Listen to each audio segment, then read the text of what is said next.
Hello everyone, it is Saturday afternoon, it's 6th of March, and I'm about to start my book for the Iraq part of Invisible Cities project. So the one I chose is Iraq plus 100. It's a short story collection of science fiction based on Iraq, which is quite interesting to me, and I'm buddy reading this with Lauren from Reading with Makar. And it's going to be interesting. She has already started it yesterday, and she told me that the first couple of stories, one of them she really liked, and another one was so.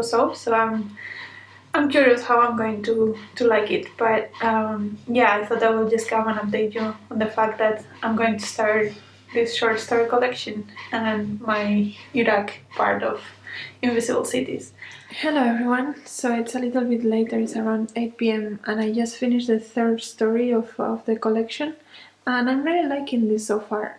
The introduction was really helpful. It talked about how difficult it is for people in countries like Iraq to write these kind of stories of science fiction or these very imagination driven stories. And because they have had so much hardships in their life, it feels like that's what they should write about. And that's part of why there is so little genre fiction in countries like Iraq, which was interesting to read about. And then the three stories, the first one I liked. It was about a woman in a very violent situation. The second one was not so good for me. It was not very plot driven, and I didn't like the character, and it was just talking a lot about Babylon, the new Babylon, which I was not that interested about. So that one was a bit of a miss. But the third one, the first half of it, I was like, yeah, okay, I don't care. But in the second half, something happened that was really interesting. The third one was about a soldier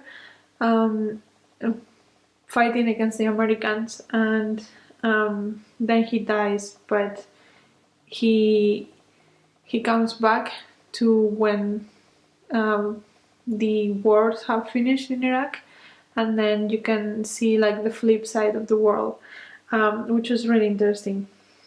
And I wanted to read a little bit of a quote because I found it really interesting. It says, "I never considered killing people in war to be a crime. It was just a job that paid, a respectable one, just like any government job. It wasn't a great job, but it was an honorable thing to do for the country, for sure." I wanted to read that quote because for me, that's probably why a lot of soldiers feel like it's okay to kill people and not face their personal feelings against what they are actually doing. And that's also, I think, the source of a lot of the mental health struggles that soldiers go through in both sides, and why war affects people so much, because their limits and their morals are shifted for what do they have to do to survive. So yeah, I found that very interesting. Also, as I said, in the second half, things are flipped a little bit, which I also enjoyed. But yeah, I think I'm going to stop for now because I don't want to read all of the stories at once. I think they will mush into each other and I will not enjoy them as much. I think there's a total of like 10 stories, so I probably will still be able to finish it tomorrow. But yeah, I think for now I might just relax, maybe watch some TV or read something else. And yeah, I'll update you tomorrow.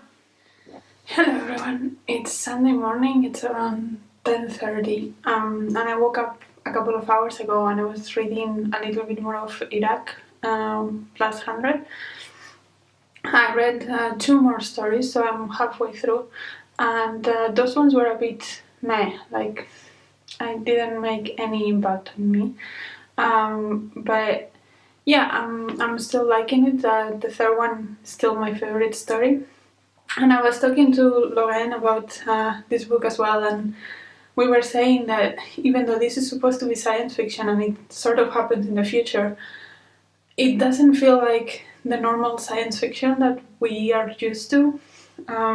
There's no space anything, there's no fancy technologies. I mean, it's kind of the same places, the same conflicts, but with a little bit more advanced technology and a little bit more in the future. Like, there is nothing super high tech, super out there in the stories.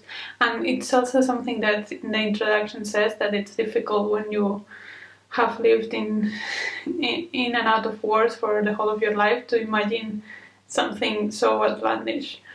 So this is interesting to see. And yeah, a lot of stories do have war elements on it, which makes sense. But I am enjoying it quite a bit. And as I said, the third story, I think for me it was the best. But we will see what happens in the next ones. I'm not going to be reading this until at least tonight, because I want Lauren to be in the same page as I am, and also because if I read them too fast, they're going to start blending to each other, and I don't want that to happen. So I think my plan for now is to go for a long walk. It's quite cloudy, but the prediction is that it's not gonna rain, at least for the next few hours. So I hope I can go for a nice walk before it starts raining. And then in the evening, I think I will cook some Iraqi food. I don't know when I'm going to see the movie. I don't think my husband wants to see it today because there's football, but maybe tomorrow. But yeah, I'll keep you updated, and see you later.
Hello everyone, it's a little bit later, it's around 10 p.m. and yeah, we had dinner. It was really tasty. The lentil soup that you have seen, it was really simple to make, but it was really tasty. I didn't make the bread to go with it because we just had made focaccia yesterday and we had leftovers, so we ate it with that.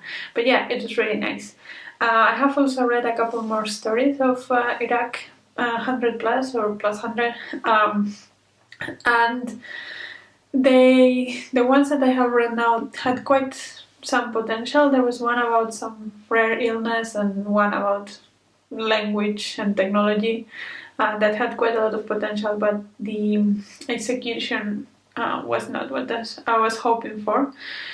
But they were okay. So now I have 3 stories left, but I don't want to read them now because then they will start melting to each other, and I prefer to read them tomorrow.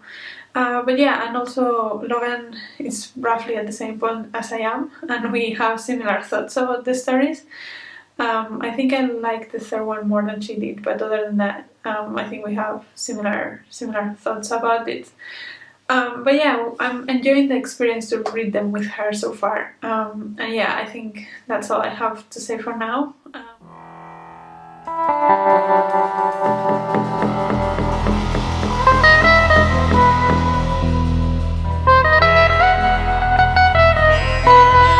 Hello everyone, so it's about 9:30 p.m.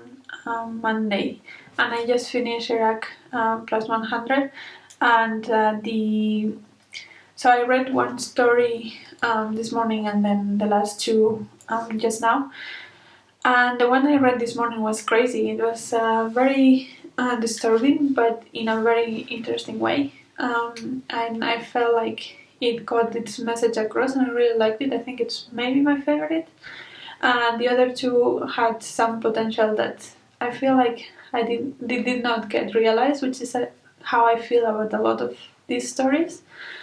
So overall, I really liked two, the third one and the eighth one, and the rest. Some of them were just very flat. Some of them, I think they had good concepts, but didn't quite get there. But I am overall glad that I read it, because also the foreword and the afterword had some insights into the stories themselves that made them more valuable. And I think that I learned quite a bit, so I'm glad I read it. With that said, I was checking the movies in Netflix for Iraq, and they just have American movies about war, so I'm just not going to watch a movie for this one. So that means that I will just wrap this up here. I hope you enjoy. Let me know in the comments if you read anything for Iraq, or if you have any Iraqi favorite book, favorite food, favorite movie, favorite music, favorite everything. And I'll see you in the next video. Bye!